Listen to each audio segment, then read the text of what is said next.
Cinta kasih Tuhan buat saya. Perkenalkan, nama saya Yayu Milton. Suami saya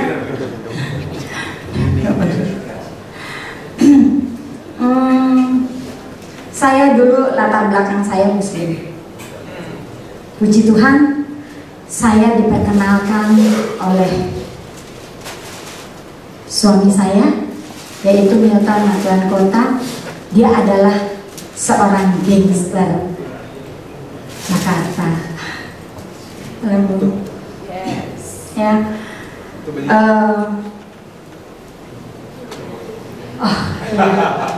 Itu ada fotonya. Puji Tuhan, sekarang beliau sudah dipanggil Tuhan 14 tahun yang lalu. Ya, tapi saya bangga dia dipanggil Tuhan dalam keadaan kita pelayanan. Yes. Ya, puji Tuhan. Saya menikah sama Pak Milton itu tahun 89.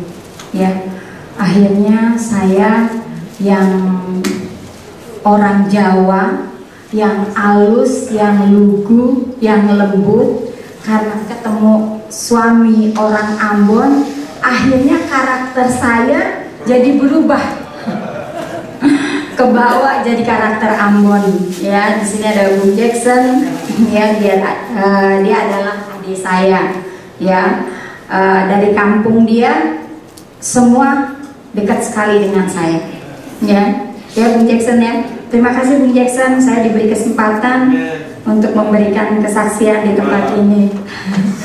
Ya, saya mempunyai anak 5, ya, yang 4 itu narkoba, yang 1 baik-baik. Tuhan itu luar biasa ya. Yang 4 dia mengkonsumsi narkoba, yang 1 anak saya wanita itu baik-baik. Ya. Singkat waktu anak saya 2 orang yang sudah dipanggil Tuhan. Ya, dia konsumsi pakai putau. Iya, puji Tuhan. Saya bersyukur sekali pada Tuhan, saya dipertemukan dengan Pak Milton. Yang tadinya saya Muslim, saya tidak percaya kepada Yesus. Akhirnya saya menjadi orang percaya. Ya, tidak cukup sampai di situ. Saya mengikuti kehidupan suami saya yang begitu keras, yang begitu sadis. Dia seorang pembunuh, dia seorang perampok. Pokoknya semua kejahatan ada di suami saya. Ya, tapi ya itulah perjalanan hidup. Ya, saya sebagai istri mengalami waktu saya berumah tangga sama dia, hidup saya tidak tenang. Selalu dihantui dengan ketakutan, kecemasan, ya. Nyawa saya ada di ujung tanduk, ya, karena apa? Musuhnya banyak, ya. Jadi ya hidup saya benar-benar gimana ya? Seperti nggak tenang, ya. Anak buah banyak.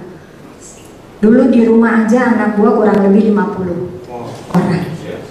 Ya, saudara bisa bayangkan, ya, bagaimana kehidupan saya dulu. Ya, saya aja kalau di jalan, kalau mau jalan aja itu dikawal. Ya, terus akhirnya saya mengikuti kehidupan itu tahun berapa ya, saya mengkonsumsi narkoba. Tempat ini adalah tempat saya. Jason jangan tertawa dong. Ya, kita buka-bukaan aja ya. Iya. Mungkin dulu ada yang bareng-bareng dulu sama saya ya. Cuman saya ya saat itu lagi asik ya, jadi nggak tahu ya. Tapi kalau Pak Kiki begitu tadi Pak Kiki jelasin, saya langsung ingat. Oh iya, Bu Afung. Siapa yang nggak kenal Bu Afung di sini ya? Ya puji Tuhan, akhirnya wilayah daerah ini, waduh, udah saya obok-obok lah ya. Semua diskotik saya masukin. Ya, kita dulu seperti orang gila. Puji Tuhan. Akhirnya singkat cerita, waktu itu saya sempat juga namanya suami saya dipegang sama ya bos narkoba, judi, ya itu udah inilah ya. Jadi kita tripping kemana-mana sampai Malaysia, Singapura, tapi kita nggak ada takutnya ya. Kita pakai yang dibilang di Singapura itu kan nggak bisa tripping ya hukumannya ya Pak Kiki ya. Tapi ya namanya asik, kita udah namanya apa iblis ya. Kita udah nggak rasa takut, itu udah nggak ada ya. Cuek aja mau hukuman kayak apa kayak gitu. Tapi puji Tuhan, karena kasih karunia saya bisa ada di tempat ini. Itu semua karena kemurahan Tuhan. Ya, kalau saya lihat masa lalu dulu, aduh sangat menyeramkan, sangat menakutkan ya, mencekam ya Pak Kiki ya. Aduh hidup saya ini benar-benar nggak tenang, nggak tenang benar-benar. Kita mau mau berjalan aja mesti aduh parnonya itu kayaknya ada yang ngikutin nih. Wah ini kayaknya segala macam ya. Capek ya hidup seperti itu. Saya ngalamin tekanan itu berapa tahun ya, ngalamin seperti itu ya. Suami ada di Singapura, kasus lagi yang kerusuhan di Ambon, karena suami saya juga dibilang provokator ya. Tapi puji Tuhan itu semua hanya Tuhan yang tahu kebenarannya ya. Saya terpisah dari suami saya terpisah dari anak saya ya. Ya itulah karena kita belum mengenal kasih karunia ya. Jadi hidupnya ketakutan, tertekan ya. Sepertinya ada orang yang mengikuti kita ya. Tapi itu hanya tipuan iblis saja ya. Saya setelah suami saya meninggal 14 tahun, akhirnya saya bukan orang pekerja, bukan orang bisnis. Sisa-sisa yang ditinggalkan oleh suami saya akhirnya habis juga. Saya dienolkan Tuhan ya. Habis semua harta-harta yang dari dunia. Apa yang iblis berikan, dia akan mengambil lagi ya. Bahkan sampai anak saya 2 ya itu karena narkoba ya. Ya puji Tuhan kalau saya bisa berdiri di tempat itu semua karena anugerah Tuhan, karena kebaikan Tuhan. Juga saudara-saudara yang di tempat ini ya, bersyukur kita bisa berkumpul di tempat ini ya. Saya senang sekali waktu saya masuk ke sini, saya sudah dengar komunitas di sini, tapi pernah diajak juga. Tapi ya memang mungkin baru sekarang saya bisa berada di tempat ini ya Pak Kiki. Akhirnya singkat waktu ini karena kesaksian saya banyak ya saudara. Ini kalau saya mau kasih kesaksiannya ini nggak habis, 1 hari nggak habis ya, karena banyak sekali yang saya jadi saya ambil yang singkat-singkatnya aja. Malam karena sisa-sisa ada lupa-lupanya, jadi sedikit saya banyak lupa juga di sini. Iya, ya maklumlah ya, mungkin di sini juga kan semua pernah merasakan ya konsumsi barang itu, jadi ya banyak lupanya. Saya pun terkadang juga apa yang saya ingat, oh iya lupa saya. Tapi puji Tuhan, kita semua di sini sudah mengenal kasih karunia. Saya senang sekali kalau saya bisa memberikan kesaksian di tempat ini. Tahun tahun 2000 suami saya ditangkap Tuhan. Saat itu saya sedang pesta sabu. Tiba-tiba saya sakit. Saya nggak tahu kalau saya punya kista. Saya sakitnya luar biasa. Semua kaget yang ada sama-sama saya. Ya namanya lagi pakai, mereka kan jadi kayak parno-parno ya. Saya dibawa ke rumah sakit UKI. Dokter bilang, ibu ini harus segera dioperasi. Ya, udah sepanjang jalan saya hanya bisa sebut Tuhan Yesus tolong, Tuhan Yesus tolong. Dan di sebelah saya itu ada kakak kandung saya, wanita, dia jilbab. Ya, diantar ke rumah sakit, akhirnya saya dioperasi. Saat itu juga Pak Milton sedang pakai sama anak-anak buahnya di rumah ya. Jadi waktu dengar saya mau dioperasi, dia ketakutan juga, parno juga. Tetapi karena istrinya yang mau operasi, anak saya rayu-rayu, papa harus datang, harus tanda tangan. Ya, akhirnya Pak Milton datang, saya operasi. Setelah saya selesai operasi itu saya langsung dingin 4 hari sebelum saya dioperasi. 4 hari saya tidak tidur, namanya pakai sebanyak-banyaknya ya. Sudah itu saya udah operasinya udah selesai, dibawa ke ruangan.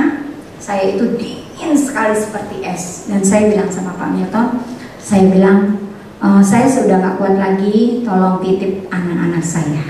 Saya bilang tolong jaga anak saya. Saya udah gak kuat dan saya akan pergi. Ya, tapi puji Tuhan, karena Pak Milton itu sangat menyayangi saya. Dia ketakutan kalau saya, ya istilahnya saya ditinggal saya. Dia menangis seorang gangster yang kuat, ya. Istilahnya mau ditembak, mau dipotong, ya. Dia nggak takut. Tapi dengar istrinya sudah titip-titip begitu, dia akhirnya menangis. Dia menangis. Saya tahu Tuhan mendengar tangisan dia. Akhirnya kebetulan waktu itu mertua saya bawa hamba-hamba Tuhan untuk berdoa. Begitu Pak Milton menangis, dia melihat sinar. Sinar itu dari kepala saya sampai ke kaki saya. Dan sinar itu yang tahu hanya Pak Milton. Dia bilang sinar, dia bilang karena mungkin sinarnya itu terang sekali, dia bilang silo, dia bilang gitu kan. Kaget semua yang hamba-hamba Tuhan. Wah, ini kenapa Pak Milton? Kalau anak buahnya pasti bilang, wah ini parno, dia bilang gitu kan. Akhirnya dia melihat sinar.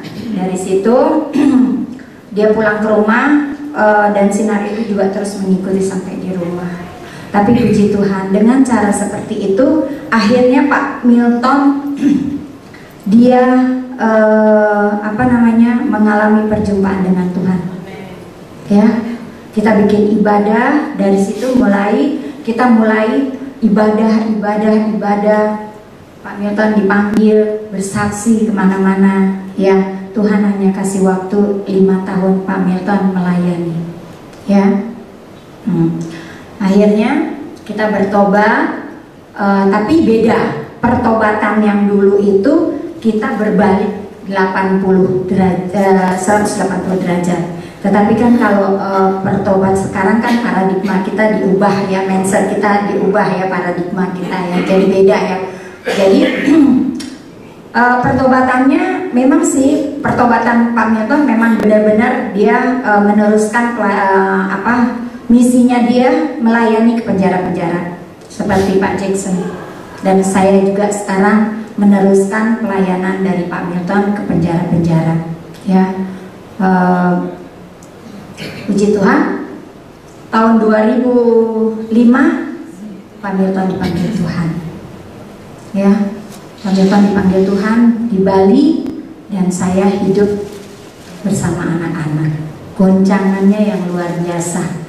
Ya, yang keluarga tidak suka dengan saya dicurigai kalau saya membunuh suami saya, segala macam tuduhan. Ya itulah, kita mau ikut Yesus memang harus seperti itu. Yesus pun juga diolok, dibenci, dihina, ya. Begitupun juga saya sampai saat ini. Tapi puji Tuhan, Amin. Tuhan memberi kekuatan pada saya. Ya, anak saya berontak, anak saya lari narkoba, ya. Kayaknya saudara 4 yang narkoba, sisa 2. Tapi puji Tuhan, sekarang Tuhan sudah sembuhkan. Amin. Dan semua itu karena kemurahan Tuhan.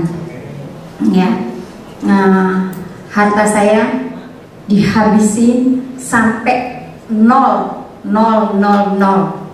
Dari biasa hidup yang enak, ya, terus rumah, mobil, habis semua. Sampai saya akhirnya capek. Anak saya nggak tahu di mana, yang laki tinggal di Kampung Ambon, ya, padahal masih usia remaja, ya. Dia nggak sekolah 4 tahun, ya, karena dia berontak kan, karena keluarganya nggak ada yang perhatiin dia. Ya, akhirnya dia ke mana, dikekang.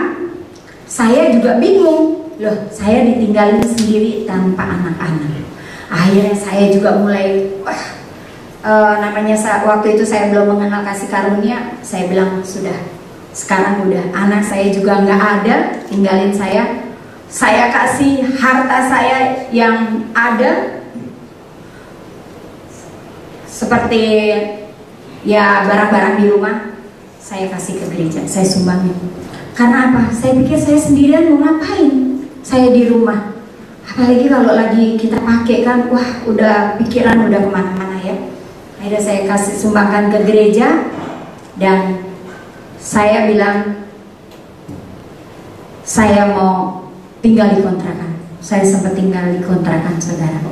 Di kontrakan yang bukan kontrakan yang enak, kontrakan yang apa namanya, yang petakan.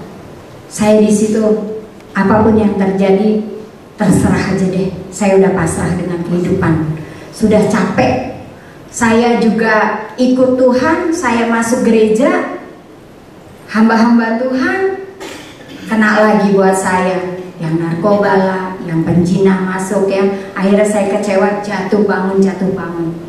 Ya, akhirnya puji Tuhan, dari harta saya yang habis, tidak punya apa-apa, sampai saya naik angkot. Itu nggak gampang. Ada satu anak buah saya yang sampai saat ini ikut. Dia dari Muslim sampai dia masuk, sampai jadi orang percaya. Ya, dia bilang, "Ibu, kenapa ibu mesti naik angkut?" Dia bilang gitu. Saya bilang nggak apa-apa. Saya bilang, yang penting saya sekarang ada kedamaian. Saya bilang, saya sudah melupakan apa yang di belakang saya. Saya bilang gitu. Yang penting saya sekarang hidup senang, tenang, sukacita, ada damai, walaupun saya tidak punya apa-apa. Ya. Dari situ akhirnya saya mengenal kasih karunia. Saya punya ipar yang tadinya tidak peduli, tiba-tiba dia memang mengundang anak saya untuk Natal datang ke rumahnya. Di situ saya seperti runtuh kekuatan saya. Yang dulu saya pakai usaha saya, kekuatan saya untuk saya baik dengan keluarga, ya. Tetapi Tuhan mau hanya dari Dia, ya. Hanya Dia yang memperdamaikan, ya. Nggak bisa pakai usaha kita. Kalau pakai usaha kita akhirnya kecewa lagi, ya. Mulai dari situ akhirnya saya mulai mengenal kasih karunia, ya. Saya masuk, puji Tuhan, saya masuk di komunitas GCC, Grace Cibubur City, ya. Bukan Pak Joshua, Pak Kanuturis Tanggang. Beliau yang bina saya sampai saat ini, sampai anak-anak saya disembuhkan, ya. Anak saya yang perempuan mau cerai, puji Tuhan, setelah dia mengenal kasih karunia, rumah tangganya kembali dipulihkan. Puji Tuhan, saudara-saudara ada di komunitas yang benar, ya. Terus ada di komunitas ini, ya. Karena saya juga merasakan kasih karunia itulah yang menyembuhkan saya. Dari saya yang gelap menjadi Yayu yang terang. Ya, saya mau kasih ayat, satu ayat, Roma 2 ayat 4. Ini ayat mas saya. Roma 2 ayat 4. Maukah engkau menganggap sepi kekayaan, kemurahannya, kesabarannya, dan kelapangan hatinya? Tidakkah engkau tahu bahwa maksud kemurahan Allah ialah menuntun engkau kepada pertobatan? Saya sangat diberkati sekali dengan ayat ini. Waktu saya mengenal kasih karunia, saya mendapat ayat ini. Dan memang benar, pertobatan saya yang dulu beda dengan pertobatan saya di kasih karunia. Pertobatan yang sekarang ini benar-benar pola pikir saya, mindset saya diubah. Ya, jadi sekarang saya tidak takut lagi, tidak khawatir lagi, tidak cemas. Ya, anak dulu saya kalau anak saya nggak ada, waduh udah stres, waduh kemana, calling Ambon semua. Ini belum pulang di sini sampai saya cari ke mana Jason deket Miles. Saya udah yang ketemu siapa? Jackson lagi. Tapi saya senang. Saya juga sempat saya bilang ini benar nggak nih Bung Jackson bertobatnya? Karena kita kan sama sesama pemakai, pakai pun juga barang. Saya beli pun juga. Kalau saya mau pakai cari dia, saya muter-muterin saya di sini. Itu. Apa sama siapa? Itu masa lalu ya. Masa lalu sudah berlalu. Sekarang kita semua adalah ciptaan baru. Ya. Yang lama sudah berlalu. Oke. Itu aja kesaksian dari saya. Biarlah kesaksian saya boleh mendapat memuatkan Bapak Ibu di tempat ini. Terima kasih, Tuhan Yesus memberkati.